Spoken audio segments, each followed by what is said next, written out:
Pues empezamos la última exposición que nos va a hablar de un fenómeno muy novedoso que es el Big Data. Adelante, Valeria.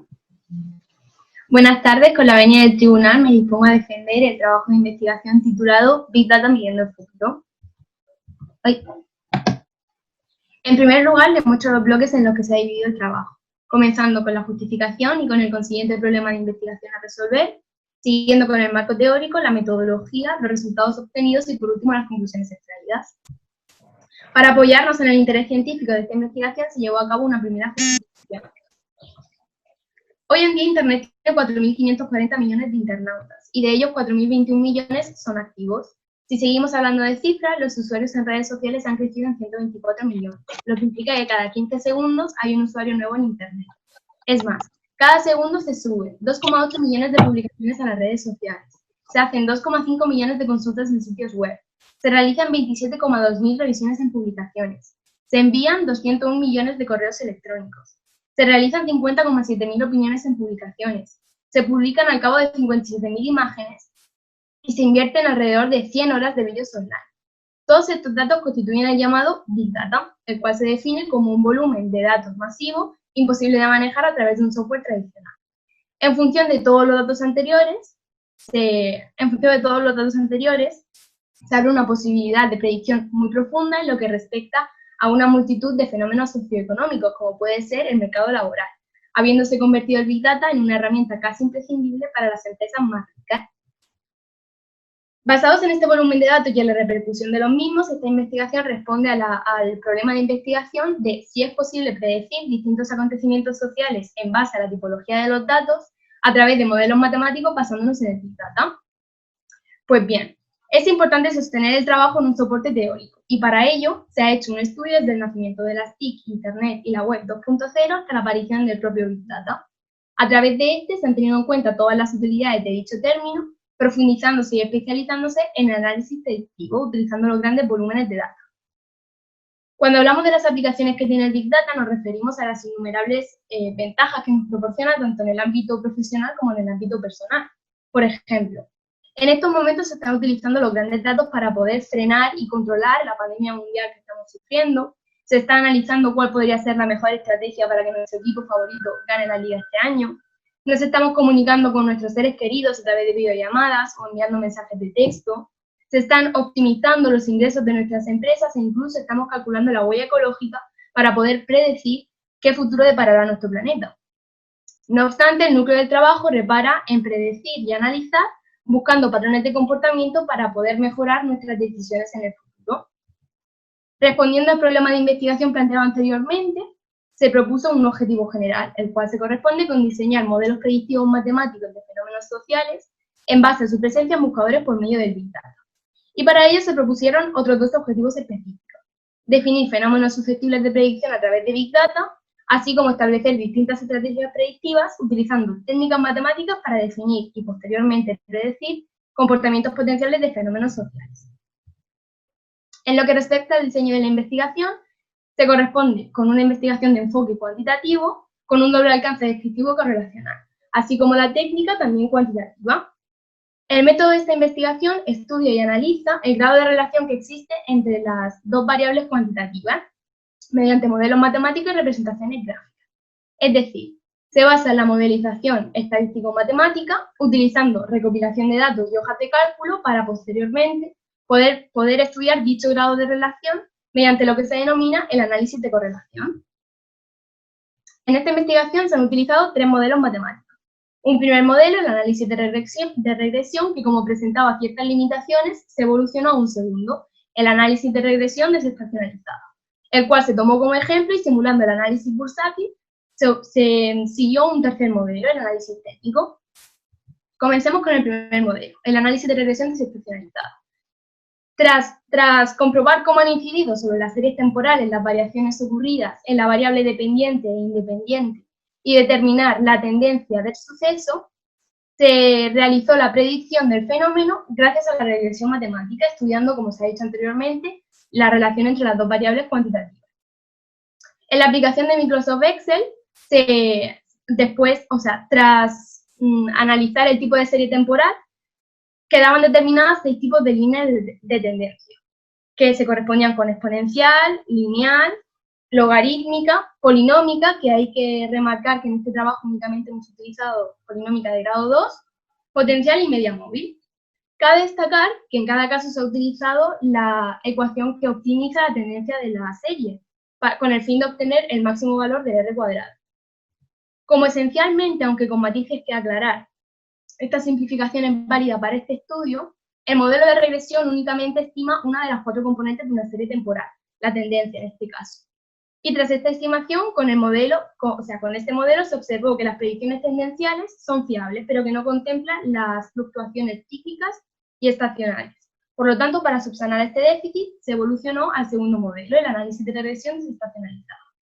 Cuando trabajamos con los datos originales de una serie temporal, es frecuente que la serie se mantenga en un cierto sentido de alza o de baja, excepto en algunos puntos raros en los que varía la tendencia. Son estos puntos de especial interés, puesto que ellos suponen que la serie no se comporte correctamente. Por lo tanto, una vez volcados todos los datos en Excel y después de estudiar el tipo de serie temporal con la que estábamos trabajando, se determinó si ésta presentaba estacionalidad trimestral. Aquellas que sí que se ajustaban al modelo estacionalizado fueron desestacionalizadas. Y tras este proceso se analizó la tendencia de la serie temporal, estudiando los cambios que se producen a lo largo del tiempo de la media y observando un movimiento suave de la serie a largo plazo. Por último, el tercer modelo, el análisis técnico, el cual está basado en el análisis técnico y fundamental bursátil, el cual consiste en observar la evolución de las fluctuaciones que realiza la serie temporal utilizando las representaciones gráficas. En esencia, consiste en establecer líneas de acotación que se denominan soporte, aquella que funciona como cuota inferior en un periodo, y resistencia, a la que funciona como cuota superior. En verdad es un proceso matemático bastante difícil de expresar en una exposición. Por lo tanto, si hay algún detalle que se me escapa, ruego al tribunal que en la ronda de preguntas me pida aclaraciones. El proceso experimental que se ha llevado a cabo en esta investigación ha sido en 4 etapas. Una preparatoria en la que se definieron las etapas previas a la ejecución, se seleccionaron las muestras y se elaboraron las fichas. Una segunda en la que, después de depurar los datos, se volcaron todos en una hoja Excel para poder construir los modelos y obtener las representaciones gráficas en función de los tres modelos descritos anteriormente. Con respecto al modelo 1, los resultados, primero se realizó una recogida de datos registrados en Google Trend tomando máximos y mínimos para poder volcarlos en una hoja Excel y obtener una representación gráfica, a la que posteriormente se le aplicaría el algoritmo en función de la serie temporal que correspondiese, optimizando el coeficiente de determinación. Finalmente se obtendría la estimación o predicción del suceso. Como se ha dicho en la metodología, este modelo presenta algunas limitaciones y una de ellas es la presencia de esos puntos en los que la tendencia de la serie varía y hace que la serie temporal no se comporte correctamente. De hecho, este es un ejemplo de estimación, el cáncer, en el que se puede observar la inestabilidad de la serie, y de hecho el R cuadrado está por debajo del 0,1, cuando una estimación bastante acertada, es decir, bastante fiable, debería sobrepasar el 0,7 o al menos rozar. Un segundo ejemplo de estimación, que es Android, que este modelo sí que sigue el modelo de regresión gráficamente, pero solamente en su vertiente tendencial. El segundo modelo, tras considerar las limitaciones del primer modelo, se siguió básicamente el mismo proceso, pero primero desestacionalizamos los datos. Es decir, eliminamos esos puntos donde la tendencia variaba para que la serie temporal se comportase de una forma más correcta. Para ello era necesario calcular los índices estacionales, que se definen como aquello que que indica el porcentaje de cada uno de los trimestres en función del trimestre típico de cada uno de los años. Tras estudiar la mejor manera de calcular los índices estacionales, se determinó que era necesario recoger todos los datos en una tabla de Excel para poder calcular la media de los 4 trimestres a lo largo de 5 años. Una vez que calculamos el total de esos 4 trimestres, le aplicamos el promedio móvil de 4. Y a los resultados obtenidos se le aplicó el logaritmo del promedio móvil centrado. Entonces ya se obtuvieron los índices estacionales, que posteriormente fue necesario multiplicarlos por el valor original de la serie temporal para obtener finalmente la serie desestacionalizada. Es evidente que con este modelo la estimación es muchísimo más acertada, puesto que el R cuadrado es aproximadamente 0,95, casi el 100% de exactitud. El tercer modelo, el proceso de desestacionalización que se siguió fue básicamente el mismo que el segundo modelo, pero el análisis técnico estudia los fenómenos trabajando con las representaciones, trabajando con las fluctuaciones que se observan en las representaciones gráficas. Entonces, analizando los puntos de inflexión de la serie, pudimos especular la futura evolución de la serie temporal a través del estudio de los datos en base a fórmulas matemáticas. Es necesario aclarar que este tercer modelo se basa en el análisis bursal, es decir, se ha adaptado el segundo modelo y se ha simulado el análisis de la bursa usándolo como patrón y estableciendo soportes y resistencias a lo largo de la serie temporal. El análisis técnico está basado en la repetición de patrones de datos, sí. Por lo tanto, el soporte es la cota inferior, donde la serie deja de caer y comienza una subida. Y la resistencia es la cota superior y donde empieza el retroceso. Así pues, cuando se alcanza un soporte, este pasará a ser una resistencia y viceversa. Trabajar con soportes y resistencias puede dar señales de continuación o bien de cambio de tendencia. Dicho esto, se ha establecido una estimación por regresión acotada superior e inferiormente, las cuales limitan las previsibles variaciones estacionarias. La estimación que se ha hecho en este caso es básicamente la misma que en la del segundo modelo, pero obteniendo valores adicionales de las cotas, de las dos restas de acotación. Por tanto, mis conclusiones son un poco un resumen de mis resultados, puesto que no es un proyecto de investigación al uso, es un proyecto de investigación de modelización matemática con proyecciones a través de funciones predictivas, en lo que al final ha quedado en 3 modelos. Un primer modelo, que es menos generalizable o menos fiable, puesto que se basa solamente en la tendencia, y que nos dio lugar a un segundo modelo a través de la desestacionalización. Y un tercer modelo, que simulando el análisis bursátil nos permitió establecer soportes y resistencias, así como establecer, sobre todo en los dos últimos, las sendas futuras de crecimiento de fenómenos sociales a través de la búsqueda de grupos. Para los dos objetivos específicos se consiguieron definir un total de 8 sucesos susceptibles de predicción, que no ha sido posible mostrar en la presentación, puesto que eran demasiados.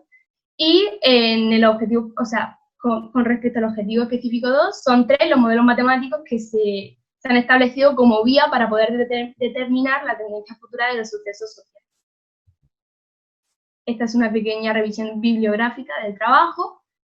Y por último, quiero agradecer a mi tutor, Pedro Peinado, y bueno, también coordinador de Bachillerato de Investigación, por ser un ejemplo a seguir tanto profesional como personalmente, por guiarme, enseñarme que con trabajo y mucho corazón todo es posible, a Aliel Los Álvarez por abrirme el camino a la investigación, y bueno, a mis padres por estar en lo bueno y en lo malo con paciencia y apoyo, haciéndolo todo mucho más fácil. Y ahora pues me pongo a disposición del tribunal para responderle las preguntas que le haya considerado en mi investigación. Pues enhorabuena, Valeria. Lo primero, enhorabuena, súper interesante, ¿vale? Pero voy a dejar paso a que hable tu tutor. Bueno, Valeria, primero darte mi más sincera enhorabuena.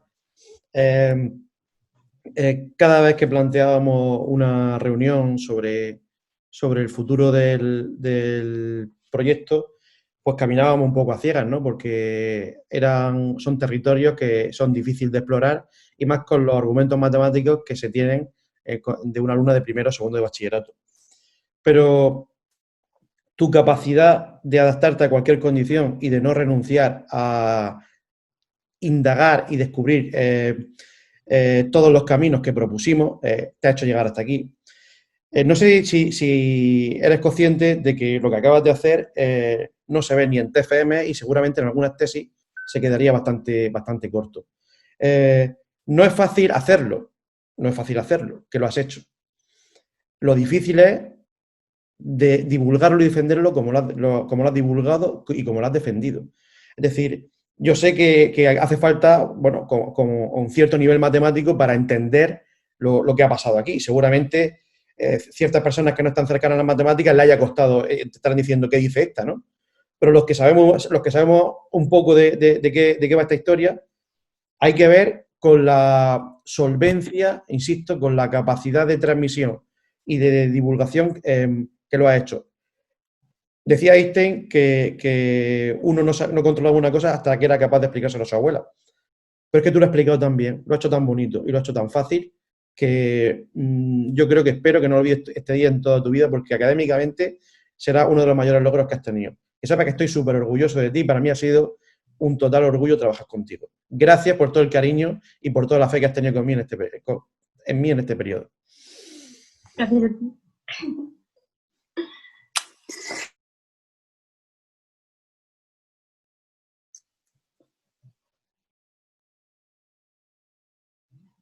Yo después de lo que ha dicho Pedro ya me congratulo totalmente con él, ¿sabes? O sea, que creo que es un trabajo muy digno, un trabajo muy serio, un trabajo que lo has defendido muy bien, que te has expresado muy bien y la verdad es que da un nivel muy alto para un alumno de segundo de bachillerato. Ni siquiera a lo mejor alguno que haya pasado por la universidad lo haría tan bien. O sea, a mí más enhorabuena tanto al tutor como a ti. Pero yo quería hacer una cuestión, no sé, una pregunta, a ver qué piensas tú un poco sobre el tema de que todo el Big Data que va a tener muchos datos sobre nosotros y no sé, yo el miedo que tengo a esto, no sé si lo compartes conmigo, es que vulnera muchas veces nuestra privacidad y sobre todo si es gestionada por gente que no son expertos, sino más bien que se dedican a otras cosas. No sé, una opinión al respecto. ¿Qué piensas? Sí, sí. Yo pienso igual que tú. Bueno, que usted, perdón.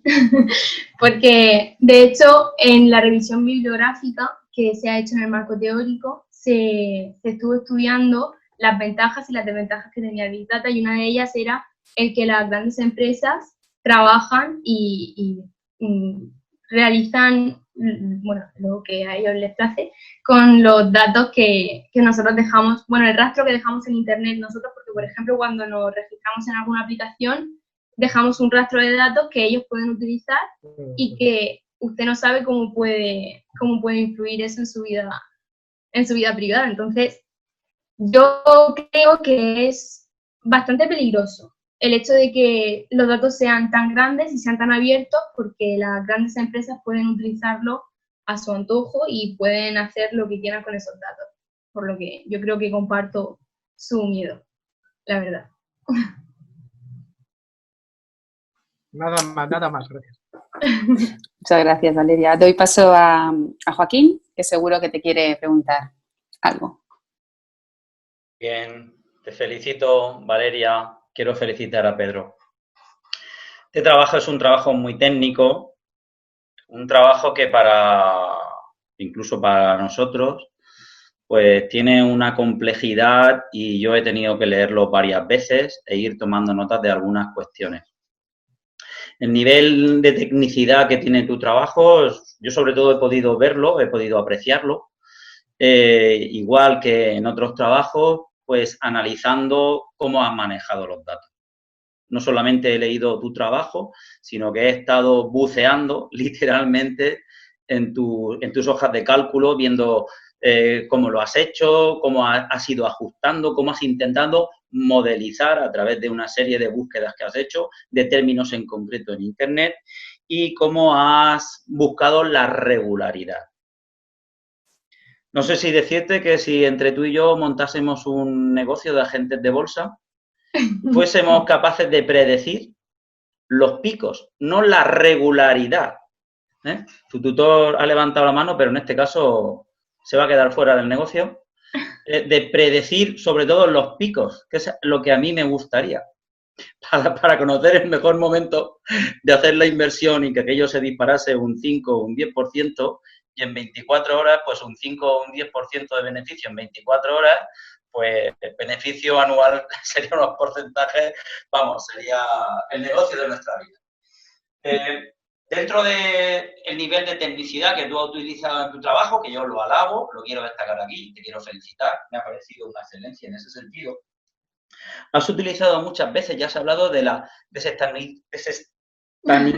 perdón, lo leo, porque me lo he tenido que escribir. Desestacionalización de los datos. Exactamente esto, ¿qué es? ¿O qué has hecho en ese proceso de desestabilización? Bueno, a ver, es un proceso bastante complejo, el de desestacionalización, y yo creo que era bastante difícil explicarlo en una exposición de 20 minutos. Pero básicamente, en esencia, consiste en eliminar los periodos menores y transformarlo en periodos mayores. Es decir, para eliminar esos puntos en los que la tendencia varía, que serían las fluctuaciones cíclicas, y en lugar de trabajar con datos con 12... Un momento, ¿qué me sirve? En lugar de trabajar con los 12 meses del año, con 12 periodos, hemos trabajado con 4 periodos trimestrales. De esa manera la tendencia se suavizaba muchísimo más. Entonces era más fácil trabajar con ello. Porque cuando tenemos una serie y trabajamos con los datos originales, como eran los de Google Trends, los datos variaban mucho y tenía muchísimas fluctuaciones y la tendencia no se estimaba correctamente. Y el R cuadrado salía muy pequeño, muy pequeño.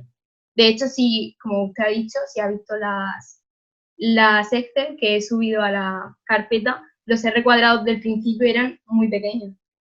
Yo creo que ninguno sobrepasaba del 0,3. Y tras la desestacionalización subían todos del 0,7 para arriba. O sea que... Muchas gracias, Valeria. A ti.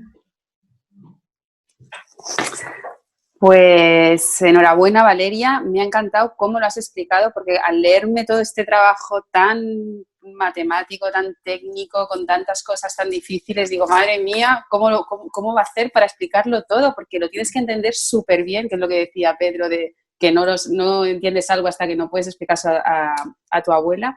Y lo has hecho fenomenal, muy, muy bien. O sea que enhorabuena. Entonces, muy interesante, apasionante el Big Data, pues conozco la palabra y poquita cosa más. Entonces me he ido yo a tu trabajo entero y he empezado ahí a leerme todo el marco teórico. Entonces hay un momento en que dices que el Big Data tiene 5 Vs, volumen, variedad, velocidad y veracidad, y yo añadiría una sexta que es Valeria. Para mí eres con la que he empezado a leer sobre el Big Data. Bueno, pues nada, felicitarte y un poco saber qué nuevas vías de investigación abre tu trabajo, cómo seguiríamos investigando, por dónde podríamos llevar esto que has hecho tú tan interesante. Bueno, con respecto al futuro, seguramente habría que ampliar a las otras 3 componentes, ya que, bueno, considero que la clave es incorporar al proceso no solo la tendencia, sino también la estacionalidad y los ciclos a los modelos estimativos. Seguramente utilizando herramientas de corte periódico y funciones trigonométricas como son, por ejemplo, el seno o el coseno, tipo análisis de Fourier, o comparándose con ondas estacionarias desde la física, que también tienen componentes bastante similares. O sea, que yo creo que iría por ahí. Pues deseando estamos. Bueno, pues muchísimas gracias, enhorabuena. No sé si quieres acabar esta exposición diciendo alguna otra cosa, perdón. Bueno, yo creo que no hay nada más que añadir. Estoy muy orgullosa y no sé, ha sido guay. Ha sido guay. Ha sido un trabajazo de 2 años magnífico. Muy bien, enhorabuena. Y también a tu tutor, porque el trabajo ahí ha estado súper bien. Bueno, chicos, se ha acabado la exposición.